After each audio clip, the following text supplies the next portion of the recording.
akong mag-aral. Kasi nagulat ako. Kala ko talaga may pasok, kaya ako nakasadyo for 2 days. Kala ko kasi guys, may pasok. Tapos nagulat ako.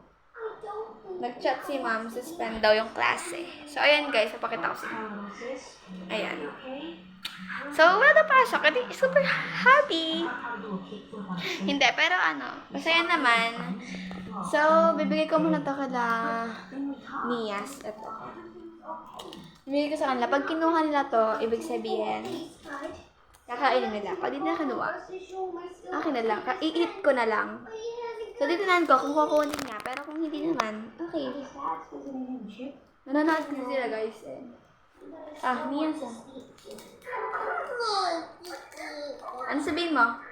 Thank you! Ito ko kasi kumakain na siya. Tahimik siya. Parang di niya ako papansinin eh. Kasi pag tinawag ko yan, baka di niya ako pansinin. So, pagkatapos mag-aral, mag-i-eat ng food. Ha? So, open na.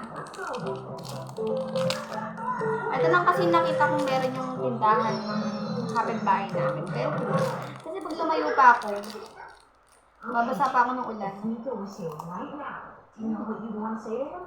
I think so. I want you to say into Paco's walkie-talkie. Masarap na guys. Don't chip. But I don't want the taco restaurant here in Altamont. How about that, you know?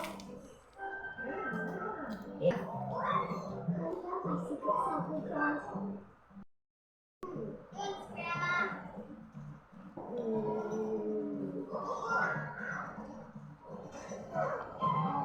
It's starting to rain.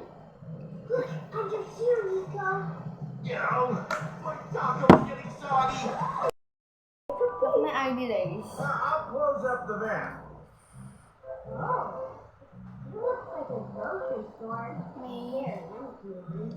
It's actually Chip-a-Doodle.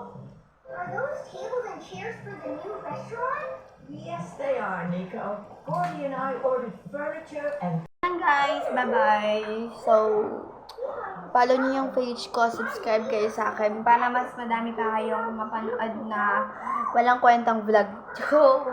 Para may update kayo sa mga videos ko. 2 pa lang yung videos ko. So, ayun lang. Thank you so much.